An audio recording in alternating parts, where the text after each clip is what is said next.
Hello everyone. So this is 9th lecture of Indian Evidence Act और आज के lecture में हम लास्ट कार्डिनल प्रिंसिपल पढ़ेंगे which is the special powers of the court. इससे पहले हम लोग 3 कार्डिनल प्रिंसिपल्स पढ़ चुके हैं और वो 3 कार्डिनल प्रिंसिपल्स जो थे वो ये बता रहे थे कि अगर 2 टाइप के एविडेंसेस हैं तो उनमें से कौन सा बेस्ट एविडेंस होगा। ये था कार्डिनल प्रिंसिपल जो हमने आज तक 3 पढ़े हैं। ऑलराइट, आज जो हम cardinal principle which is the last cardinal principle, the cardinal principle number 4, आज जो हम पढ़ने वाले हैं उसमें हम पढ़ेंगे special powers of the court के बारे में कि कोर्ट के पास ऐसी कौन सी स्पेशल पावर्स है और उन स्पेशल पावर्स को यूज करके कोर्ट किस तरीके से बेस्ट एविडेंस को निकाल सकती है। अगर डायरेक्ट एविडेंस है, हियर से एविडेंस है, उसमें से बेस्ट एविडेंस निकालना है तो court has to use its special powers. वो स्पेशल पावर्स यूज करके कोर्ट जो है वो बेस्ट एविडेंस डिटरमाइन कर सकती है एंड उसके अकॉर्डिंग केस को भी फाइनली कंक्लूड किया जाएगा। सो आज हम पढ़ेंगे special powers of the court. So this is cardinal principle number 4। Alright, so let's start with special powers of the court.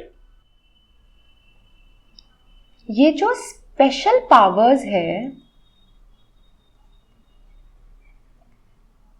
of court, in special powers को हम एक तरीके से inherent powers भी बोलते हैं। But I will come back to this. सबसे पहले हम एक छोटा सा रिकैप कर लेते हैं कि हमने, क्योंकि मैंने बोला कि this is the cardinal principle number 4, तो अभी तक हमने जो 3 कार्डिनल प्रिंसिपल्स पढ़े हैं वो क्या क्या है, लेट्स सी। फर्स्ट कि oral evidence will be excluded by documentary evidence. Then hearsay evidence will be excluded by direct evidence. And then जो हमने हमारे previous lecture में खत्म किया एक cardinal principle जो था secondary documentary evidence will be excluded by primary documentary evidence। ये पढ़े हमने कार्डिनल नंबर 1, 2, 3 एंड ये 3 बताते हैं rule of best evidence. Basically ये जो 3 प्रिंसिपल्स हमने पढ़े हैं they tell us about what can be the best evidence. ये हमें बताते हैं कि बेस्ट एविडेंस क्या होगा। बट आज जो हम पढ़ने वाले हैं which is cardinal principle number 4, आज हम पढ़ने वाले हैं कार्डिनल प्रिंसिपल नंबर 4। ये है special powers of the court.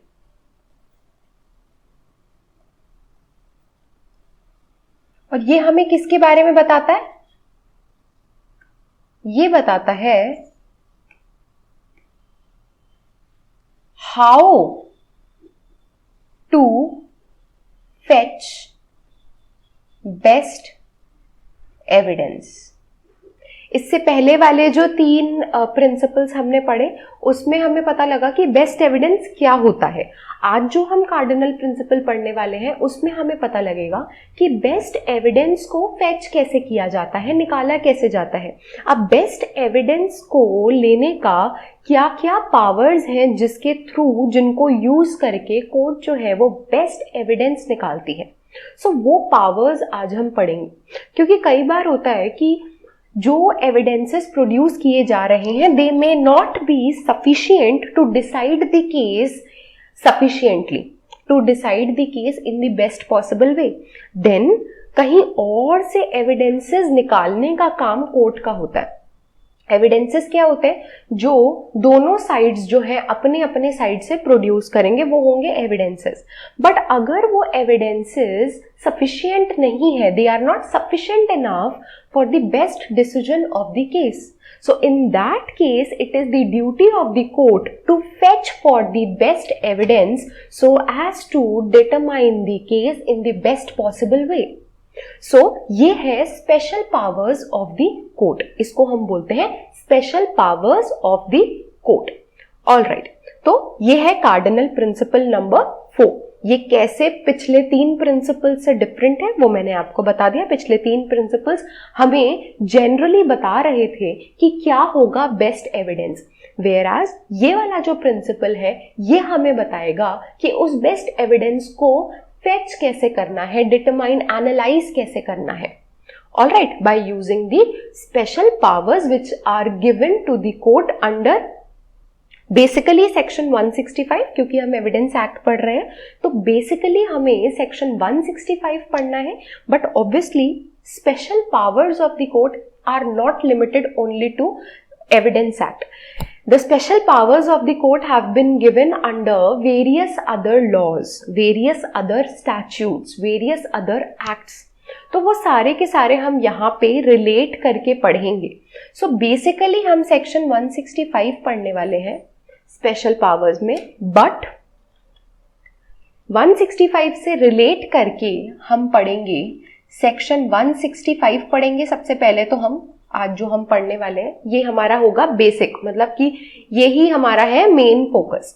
But this has to be read with section 311 CRPC, section 313 CRPC, plus then order 16 of and order 18 of CPC, 18 rule 17 and 16 rule 14. ये हमें पढ़ने. ये सारी जगह पे आपकी कोर्ट की स्पेशल पावर्स दी गई है.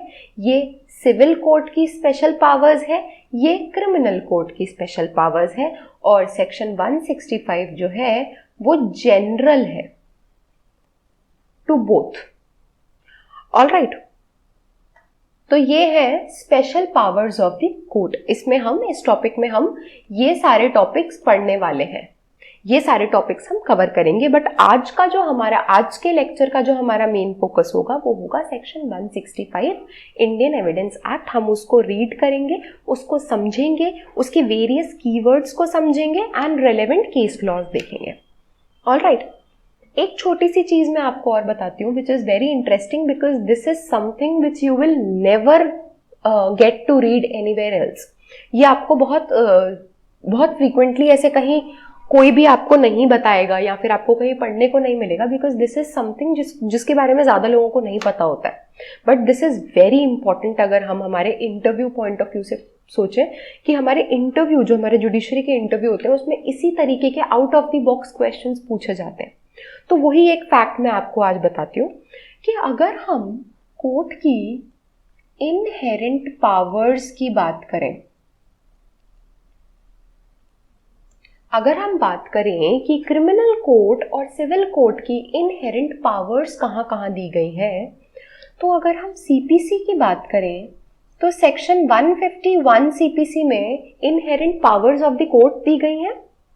फिर अगर हम सीआरपीसी की बात करें तो सेक्शन 482 ऑफ सीआरपीसी उसमें इनहेरेंट पावर दी गई है. ये सिविल कोर्ट की है, ये क्रिमिनल कोर्ट की है. बेसिकली इसमें सिर्फ हाई कोर्ट ही आता है. वैसे ये तो दी गई है जो मैनिफेस्टली, मतलब वहां पे evidently the word inherent power has been used. But कई ऐसी पावर्स और भी हैं जो इनहेरेंट पावर के नेचर की ही है. उनके जो कैरेक्टरिस्टिक है, the nature of those powers, it is actually the same as inherent power. But उसको इनहेरेंट पावर एक्सप्रेसली बोला नहीं गया है एक्ट के अंदर, बट स्टिल हम उसको इनहेरेंट पावर ही कंसिडर करते हैं.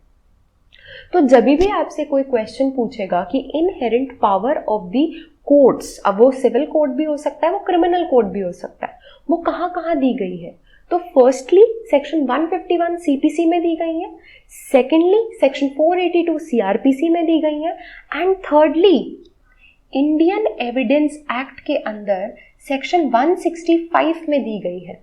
अब ये क्यों ऐसे, मैंने क्यों बोला ये, बिकॉज क्यों, क्या होता है inherent powers of a court क्या होता है कि इनहेरेंट पावर चाहे वो सिविल में हो चाहे वो क्रिमिनल में हो, उसका क्या मतलब होता है, उसका क्या नेचर होता है कि best decision of the case के लिए the court is empowered to do anything, कुछ भी कर सकता है कोर्ट जो है best decision of the case के लिए।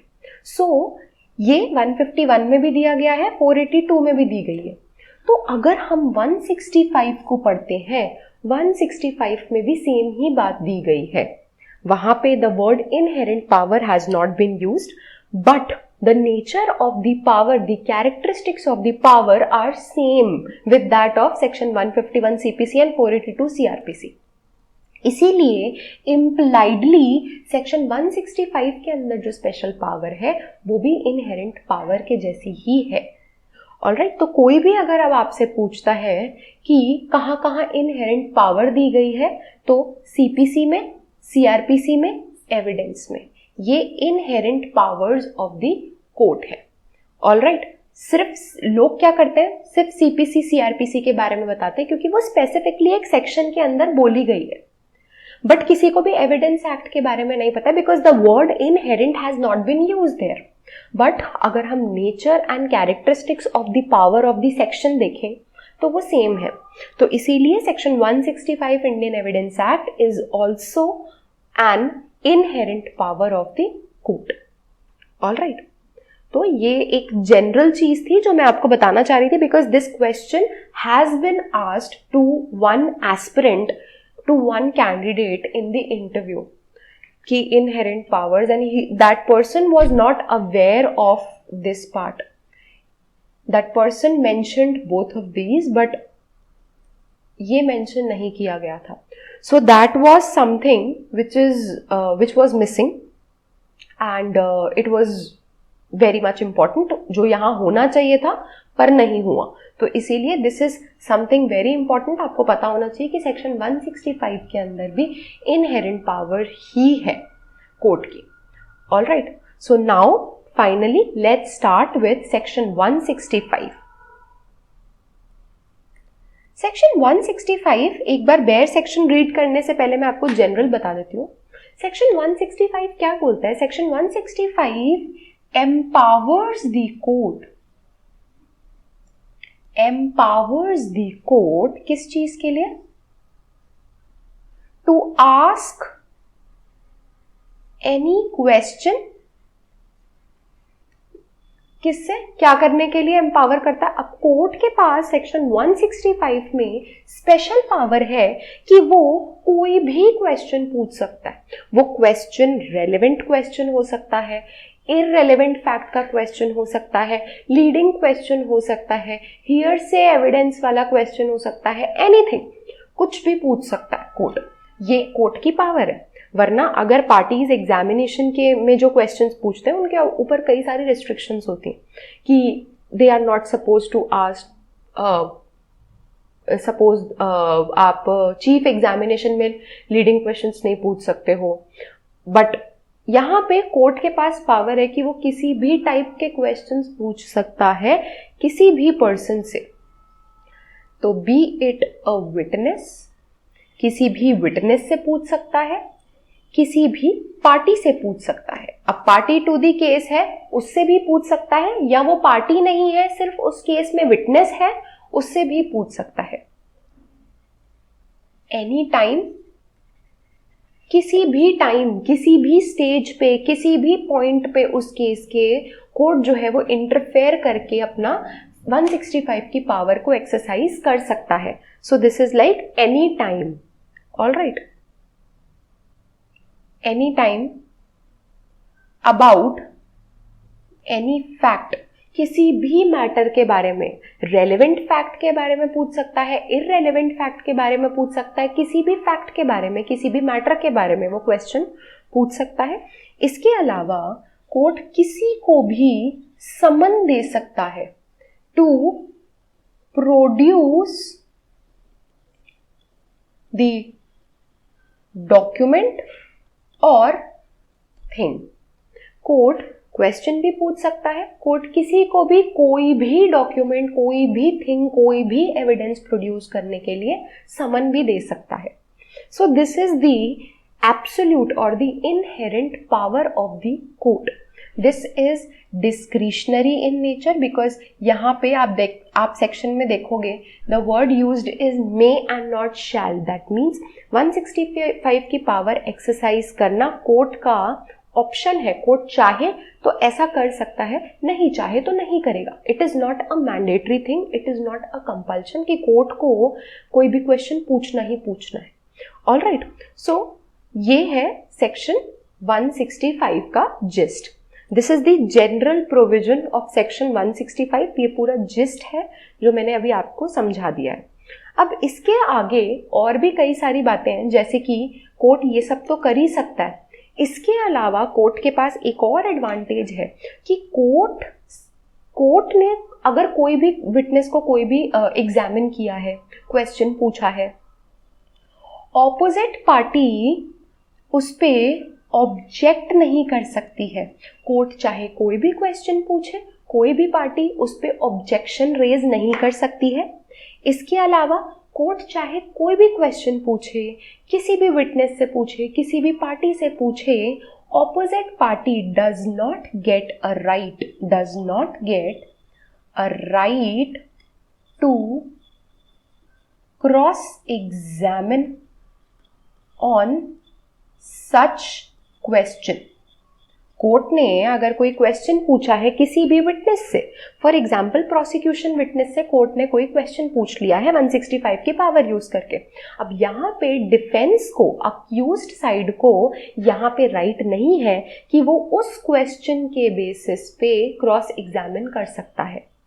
जनरली क्या होता है, अगर प्रोसिक्यूशन ने अपने विटनेसेस को चीफ एग्जामिन किया है तो वो चीफ एग्जामिनेशन पे सामने वाली पार्टी आपको क्रॉस एग्जामिन कर सकती है। That is the general case. ये जनरल केस होता है कि सामने वाली पार्टी आपको उस क्वेश्चन के बेसिस पे ही क्रॉस एग्जामिन करेगी। बट 165 में कोर्ट ने जो क्वेश्चन पूछा है उसके बेसिस पे कोई भी पार्टी किसी भी विटनेस को, किसी भी पार्टी को क्रॉस एग्जामिन भी नहीं कर सकते हैं। कब किया जा सकता है? After obtaining the leave of the court. तो कोर्ट की ही परमिशन लेने के बाद आप उस पे क्रॉस एग्जामिन कर सकते हो कोर्ट के थ्रू पूछे गए क्वेश्चन पे, अदरवाइज नॉट। कोर्ट ने जो क्वेश्चन पूछा है आप उसके ऊपर जनरली क्रॉस एग्जामिन नहीं कर सकते, ऑब्जेक्शन नहीं कर सकते, बट आप क्रॉस एग्जामिन कर सकते हो अगर आप कोर्ट की ही परमिशन ले लो। कोर्ट की परमिशन लेने के बाद आप उस पे क्रॉस एग्जामिन कर सकते हो, अदरवाइज नॉट। ऑलराइट, तो फॉर एग्जाम्पल अगर एग्जामिनेशन में यहाँ पे चीफ एग्जामिनेशन चल रहा है, सपोज किसी विटनेस का 5 क्वेश्चन पूछे गए, question number 1, question number 2, question number 3, question number 4, question number 5। ये जो फर्स्ट 3 क्वेश्चंस हैं ये तो पूछे हैं प्रोसिक्यूशन ने। So on this defence has a right to cross examine। Defence का यहाँ पे राइट है क्रॉस एग्जामिन करने का। बट ये जो 2 क्वेश्चंस है, क्वेश्चन नंबर 4 एंड 5, ये एग्जामिनेशन में प्रोसिक्यूशन ने नहीं पूछे, डिफेंस ने नहीं पूछे, ये कोर्ट ने पूछे हैं अपनी 165 की पावर को यूज करके। Now on this no party has a right to cross examine। 3 questions पे तो क्रॉस एग्जामिनेशन किया जा सकता है, बट ये जो लास्ट के 2 क्वेश्चंस हैं इस पे क्रॉस एग्जामिनेशन किया नहीं जा सकता है। Why? Because they are asked by the court by exercising its power under section 165 Indian evidence act. Alright, ये है सेक्शन 165. ये है एवरीथिंग अबाउट सेक्शन 165. मैंने आपको अभी ब्रीफ में समझाया है. अब हम सेक्शन को रीड करेंगे तो हम उसको प्रॉपर्ली समझेंगे, बट ये ब्रीफ में है कि सेक्शन 165 क्या होता है. ऑलराइट, इसके कुछ एक्सेप्शंस भी हैं, वो हम अभी पढ़ेंगे, बट पहले हम जनरल रीडिंग कर लेते हैं सेक्शन 165 की. Alright, special powers of the court. Special powers of the court under section 165. Alright, तो इसका टाइटल क्या कहता है सेक्शन का? Judge's power to put questions or order production. तो ये है any question and any evidence which can be a document or anything in evidence. Alright, judge may. मैंने आपको बताया है that this is a discretionary provision, not a mandatory provision. इसीलिए the word may has been used and not shall. अगर shall होता तो ये mandatory provision हो जाता, बट यहाँ पे क्योंकि ये डिस्क्रिशनरी प्रोविजन है इसीलिए the word may has been used. क्योंकि कई बार होता है कि कोर्ट को लगता है कि जो एविडेंसेस पार्टीज ने दिए हैं they are sufficient for the best decision of the case, best decision of the proceeding. So फिर वो 165 की पावर को क्यों यूज करेगा, क्यों टाइम वेस्ट फालतू में करेगा कि और एविडेंसेस मंगवाए और विटनेसेस को एग्जामिन किया. then it will not use its power. But in case अगर कोर्ट को लगता है कि विटनेसेस ने जो स्टेटमेंट दिए हैं ऑलरेडी या पार्टीज ने जो एविडेंसेस दिए हैं they are not sufficient enough, so in that case the court will use its power under section 165 and वो कुछ भी क्वेश्चन पूछ लेगा, कुछ भी प्रोडक्शन के लिए बोल देगा. Alright, in order to obtain और discover proper proof of relevant fact. मैंने आपको बताया बेस्ट एविडेंस लेने के लिए, ताकि रेलेवेंट फैक्ट्स का proper proof, that is the best evidence. तो बेस्ट एविडेंस को फेच करने के लिए, रेलेवेंट फैक्ट्स को प्रॉपरली प्रूव करने के लिए कोर्ट अपनी सेक्शन 165 की पावर को यूज कर सकता है. और वो क्या कर सकता है पावर को यूज करके? It can ask any question he pleases. उसे अगर जो ठीक लगता है वो क्वेश्चन वो पूछ सकता है. इसके अलावा ये क्या बोलता है? इन एनी फॉर्म, किसी भी फॉर्म में हो सकते हैं वो क्वेश्चन. अब वो क्वेश्चन लीडिंग क्वेश्चंस भी हो सकते हैं. लीडिंग क्वेश्चंस क्या होते हैं मैं आपको, हम आगे पढ़ेंगे वैसे टाइप्स ऑफ क्वेश्चंस में, बट जनरली अभी मैं आपको बता देती हूँ. लीडिंग क्वेश्चंस वो क्वेश्चंस होते हैं which suggest the answers themselves. For example true false वाले क्वेश्चन, येस और नो, जिनमें सिर्फ इतना ही बोलना होता है, वो होते हैं लीडिंग क्वेश्चन जो सजेस्ट कर रहे होते हैं आंसर. कि suppose what is your name, तो पर्सन बोलेगा my name is XYZ. This is not a leading question. But अगर कोई आपसे क्वेश्चन पूछा जाता है कि are you a working professional, yes और नो, तो इसका आंसर होगा या तो येस या तो नो. तो ये होते हैं leading questions. Alright, which suggest the answers. Alright, तो लीडिंग क्वेश्चन भी कोर्ट पूछ सकता है, क्योंकि लीडिंग क्वेश्चंस पूछने का कुछ लिमिटेशंस होते हैं. कहीं पे पूछे जा सकते हैं, कहीं पे नहीं पूछे जा सकते, उसमें भी रिस्ट्रिक्शंस होती हैं. तो कोर्ट के ऊपर कोई रिस्ट्रिक्शन नहीं लगती है. कोर्ट किसी भी फॉर्म में किसी भी बात पे क्वेश्चन पूछ सकता है एनी टाइम, किसी भी टाइम पूछ सकता है. प्रोसिक्यूशन एविडेंस के टाइम पूछ सकता है, डिफेंस एविडेंस के टाइम पूछ सकता है, आर्ग्यूमेंट्स के टाइम पूछ सकता है, चीफ एग्जामिनेशन में, क्रॉस एग्जामिनेशन में, कोर्ट कहीं पे भी ये क्वेश्चन पूछ सकता है. एनी विटनेस, किसी भी विटनेस से पूछ सकता है, या फिर पार्टीज, जो दोनों साइड्स हैं, जो दोनों पार्टीज टू द केस है, उनसे पूछ सकता है. About any fact which can be relevant और इररेलेवेंट. अब ये जो क्वेश्चन पूछेगा ये पूछ तो रहा है ताकि रेलेवेंट फैक्ट प्रॉपरली प्रूव हो सके, पर ये जो क्वेश्चन है ये रेलेवेंट हो ऐसा जरूरी नहीं है. ये पावर यूज हो रही है रेलेवेंट फैक्ट को प्रॉपरली प्रूव करने के लिए। बट ये क्वेश्चन अपने आप में रेलेवेंट फैक्ट पे बेस्ड हो या इररेलेवेंट फैक्ट पे बेस्ड हो, इट इज नॉट नेसेसरी। ये रेलेवेंट फैक्ट का क्वेश्चन भी हो सकता है, इररेलेवेंट फैक्ट का भी क्वेश्चन हो सकता है। ऑलराइट, एंड मे ऑर्डर, और क्या ऑर्डर कर सकता है court under section 165 power? Production of any document और थिंग, किसी भी डॉक्यूमेंट का, किसी भी अदर एविडेंस, अदर थिंग का प्रोडक्शन करने के लिए कोर्ट कभी भी ऑर्डर कर सकता है, समन कर सकता है। Alright, and neither the parties nor their agents, that means their pleaders, shall be entitled to make any objection to such question। जो क्वेश्चन कोर्ट ने पूछा है, जो ऑर्डर कोर्ट ने किया है एविडेंस प्रोड्यूस करने का, उसके बेसिस पे कोई भी पार्टी या फिर उसका कोई भी प्लीडर है, ऑलराइट, वो उसका कोई एजेंट है, वो उस पर ऑब्जेक्शन रेज नहीं कर सकते हैं, क्योंकि ये कोर्ट की इनहेरेंट पावर है। It can not be restricted otherwise than section 165 itself. Alright, ना ही वो ऑब्जेक्शन रेज कर सकते हैं, ना ही वो कोर्ट की परमिशन के बिना क्रॉस एग्जामिन कर सकते हैं किसी भी विटनेस को। किस बेसिस पे? जो आंसर उसने कोर्ट के क्वेश्चन का दिया है, जो क्वेश्चन कोर्ट ने अपनी 165 की पावर को यूज करके विटनेस से या पार्टी से पूछा है, उस क्वेश्चन के आंसर के बेसिस पे आप उस विटनेस को, उस पार्टी को क्रॉस एग्जामिन नहीं कर सकते हो। बट कब किया जा सकता है? जब आप कोर्ट की ही परमिशन ऑब्टेन कर लो with the leave of the court.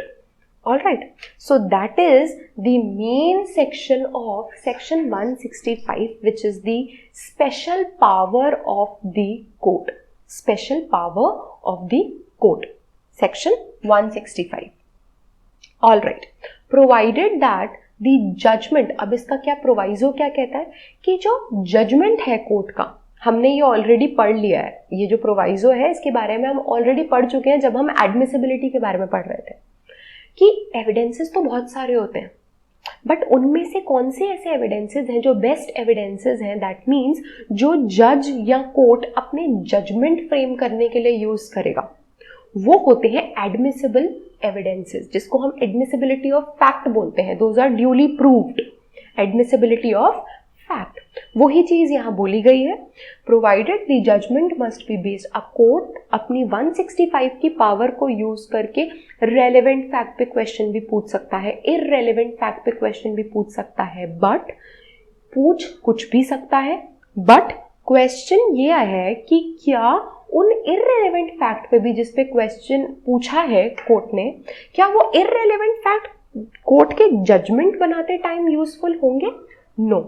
Proviso यही कहता है कि वैसे तो कोर्ट के पास, जज के पास ऑप्शन है, पावर है कि वो कोई भी क्वेश्चन पूछ सकता है, बट जब वो जज अपना जजमेंट दे रहा होगा तो ही must consider only the relevant facts, and that to those relevant facts which have been duly proved.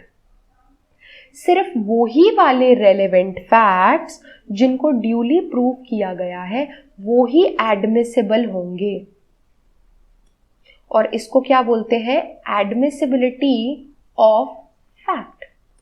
ये हम ऑलरेडी पढ़ चुके हैं, admissibility of fact. Alright, second proviso जो है आपका प्रोवाइजो नंबर 2, ये देते हैं 3 एक्सेप्शंस टू सेक्शन 165 की पावर। सेक्शन 165 में कोर्ट के पास जो पावर है, जो जनरल पावर है, उसके एक्सेप्शंस जो है वो प्रोवाइजो नंबर 2 ऑफ सेक्शन 165 में दिए गए हैं। प्रोवाइजो नंबर 2 ऑफ सेक्शन 165 में 3 ऐसे एक्सेप्शन दिए गए हैं जो कोर्ट की जनरल पावर है अंडर सेक्शन 165, उसके एक्सेप्शंस हैं। तो दैट मीन्स कोर्ट के पास इनहेरेंट पावर है, जनरल पावर है अंडर सेक्शन 165 कि वो कुछ भी कर सकती है।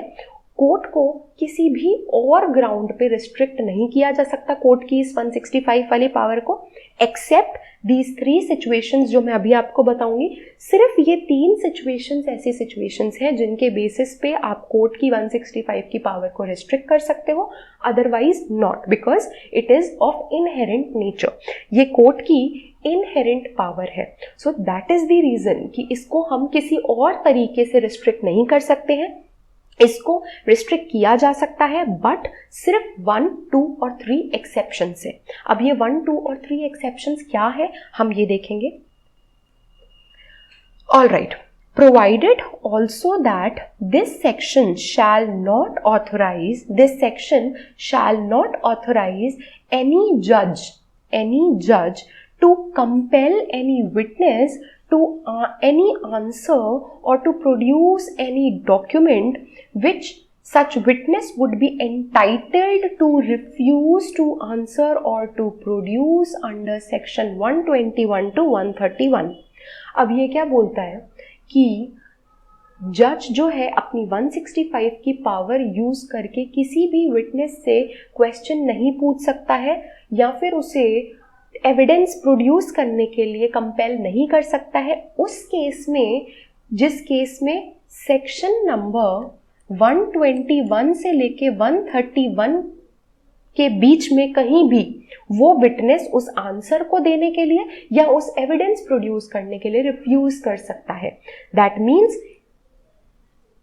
सेक्शन 121 से लेके 131 तक जो सिचुएशंस दी गई हैं उसमें अपनी पावर कोर्ट नहीं यूज कर सकता है।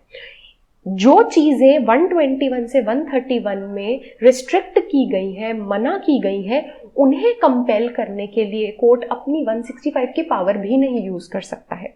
ऑलराइट, तो ये जो 121 से 131 है, they talk about privileged communication. ये प्रिविलेज्ड कम्युनिकेशन के बारे में बताते हैं सारे के सारे सेक्शंस, जैसे कि communication between a husband and wife, communication between attorney and client, communication between the officials of government या फिर any other form of communication which is privileged, ऐसा जो कि कॉन्फिडेंशियल कम्युनिकेशन है। जैसे अगर हस्बैंड और वाइफ को ले तो हस्बैंड और वाइफ का जो मैरिटल बॉन्ड होता है उनके बीच का जो कम्युनिकेशन है it is limited to them, it is their confidential thing. So आप हस्बैंड या वाइफ को कभी भी एज विटनेस कंपेल नहीं कर सकते हो उन दोनों के बीच हुए कम्युनिकेशन को डिस्क्लोज करने के। तो ये 121 में सपोज अगर दिया है तो 121 में ये बात दी गई है, अगर 122 में दी है ये बात, सेक्शन 122 में दी गई है कि आप उनको कंपेल नहीं कर सकते हो, तो कंपेल फिर उनको आप नहीं कर सकते। फिर चाहे कोर्ट अपनी 165 की पावर यूज कर ले, still it can not compel the husband और wife to disclose the communication that has happened between both of them. So ये एक एग्जाम्पल था कि फर्स्ट एक्सेप्शन क्या है। सेकेंड एक्सेप्शन हम पढ़ते हैं एक बार। सेकेंड एक्सेप्शन क्या है, अगर वो क्वेश्चन पूछा गया है या डॉक्यूमेंट जो है बाय एडवर्स पार्टी को प्रोड्यूस करने के लिए बोला गया है, तो आप 121, 131 के अंदर अगर वो क्वेश्चन या डॉक्यूमेंट फॉल होता है तो आप उसको कंपेल नहीं कर सकते हो। सेकेंड एक्सेप्शन क्या बोला है इसमें, नॉर शैल द जज ask any question which would be improper for any other person to ask under section 148, 149। अब क्या है, सेक्शन 148 एंड 149 के अंदर कुछ ऐसे क्वेश्चंस के बारे में बोला गया है which can not be asked because they are improper. They are improper. ये कुछ ऐसे इम्प्रॉपर क्वेश्चंस होते हैं, may be fact and issue और रेलिवेंट फैक्ट से रिलेटेड नहीं है वो, उनका पूछना या नहीं पूछना उसमें जजमेंट पे कोई खास फर्क नहीं पड़ेगा। May be they are scandalous questions, they are not proper questions. तो वो क्वेश्चंस जो 148 और 149 में प्रोहिबिटेड है वो जज अपनी 165 की पावर को यूज करके भी पूछ नहीं सकता है। So that is also an exception जहां पे 165 की पावर अप्लाई नहीं होगी। Alright, Third exception, nor shall he dispense with the primary evidence of a document except in the cases hereinbefore excepted. That means section 65 जो हमने last lecture में पढ़ा था, जिसमें हमने क्या पढ़ा था कि सेक्शन 65 एक ऐसा सेक्शन है जिसमें वो सिचुएशंस, वो सर्कमस्टेंशियल एक्सेप्शंस दिए गए हैं जिन केसेस में प्राइमरी एविडेंस को हटा के सेकेंडरी एविडेंस दिया जा सकता है ओनली.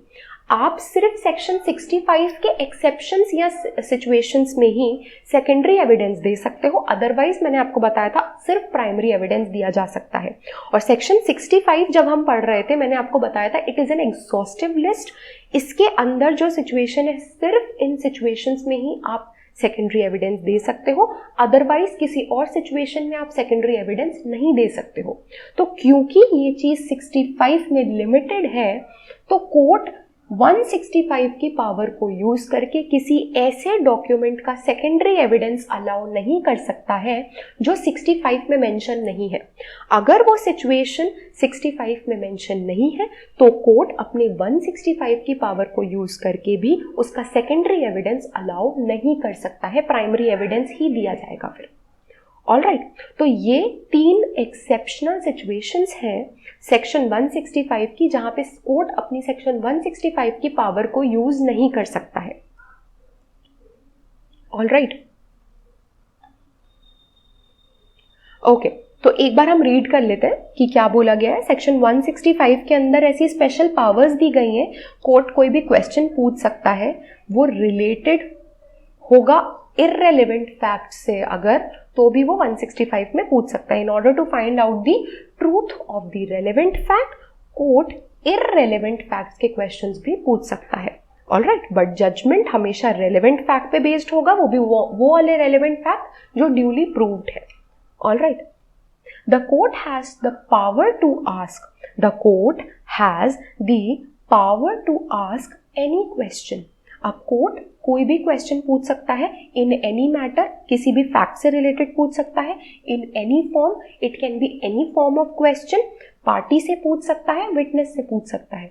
ऑल्सो कोर्ट के पास पावर है कि वो समन कर सकता है कोई भी डॉक्यूमेंट को, किसी भी डॉक्यूमेंट को प्रोड्यूस करने के लिए समन कर सकता है. पार्टीज के पास इसके अगेंस्ट ऑब्जेक्शन करने के कोई राइट नहीं है और ना ही पार्टी के पास कोई राइट है कि वो किसी भी विटनेस को इन क्वेश्चंस पे क्रॉस एग्जामिन करेगा without the leave of the court, without the permission of the court.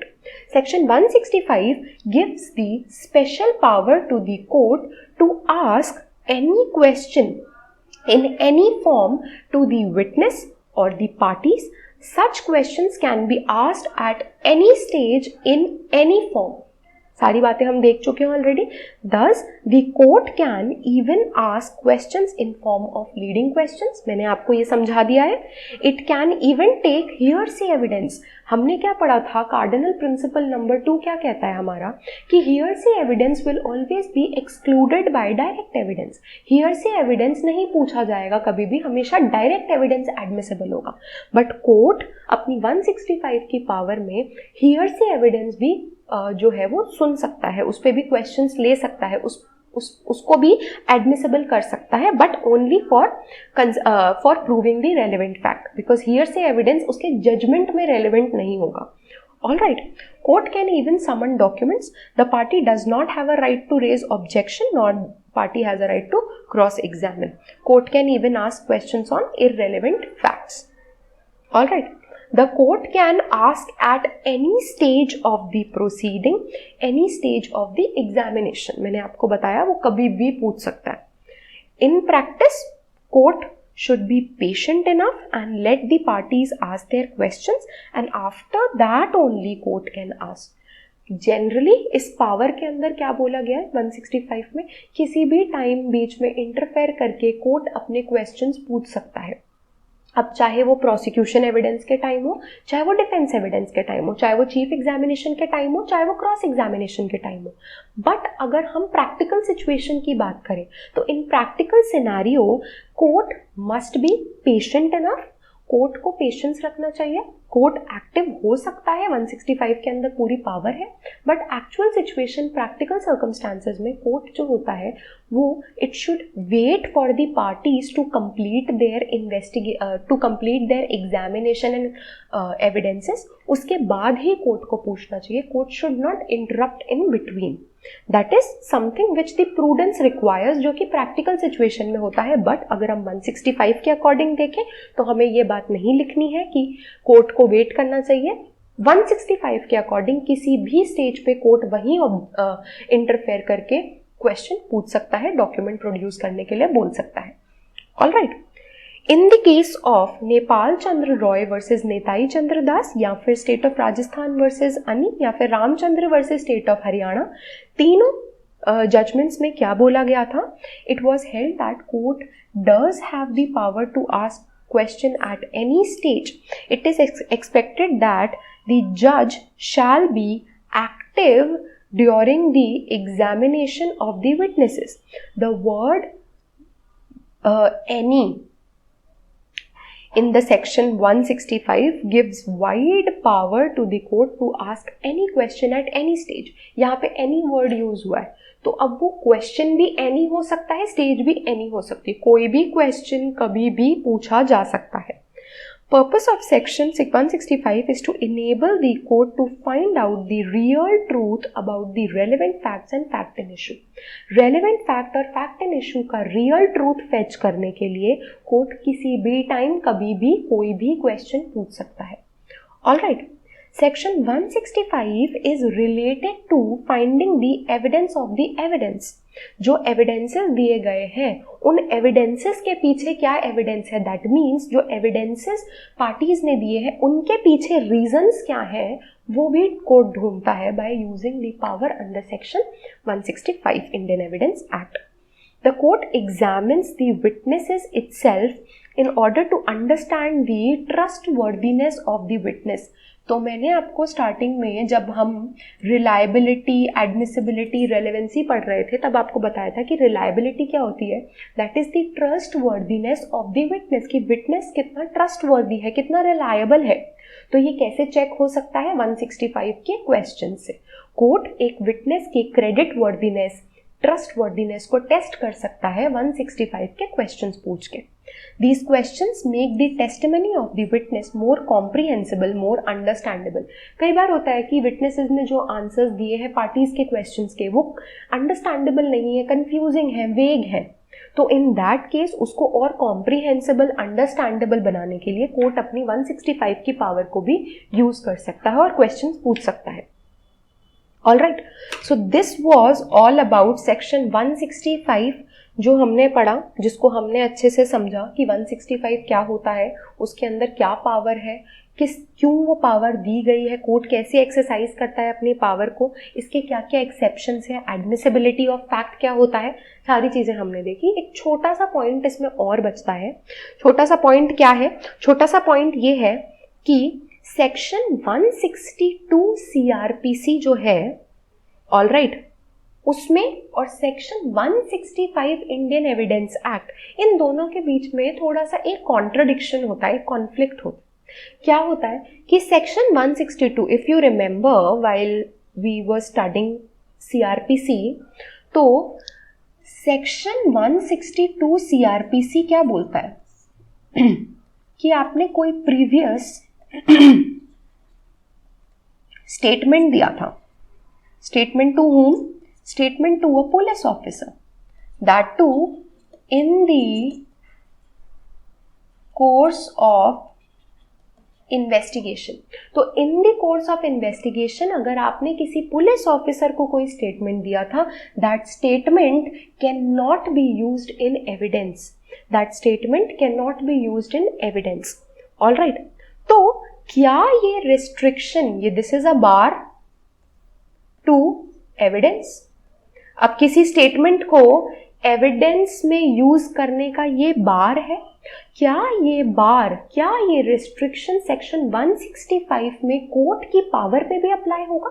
That means अगर कोर्ट ने इन्वेस्टिगेशन के दौरान अपनी 165 की पावर को यूज करके कोई भी स्टेटमेंट अगर लिया है या क्वेश्चन पूछा है, उसका कोई आंसर लिया है, तो क्या उसको भी हम एविडेंस में यूज नहीं कर सकते हैं आगे?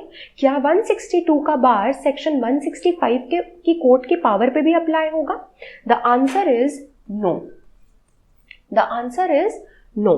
Y is the answer no? क्योंकि 162 इज a general provision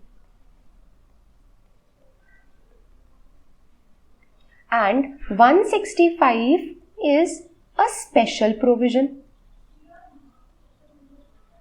And as per the legal jurisprudence, special provision always prevails over the general provision.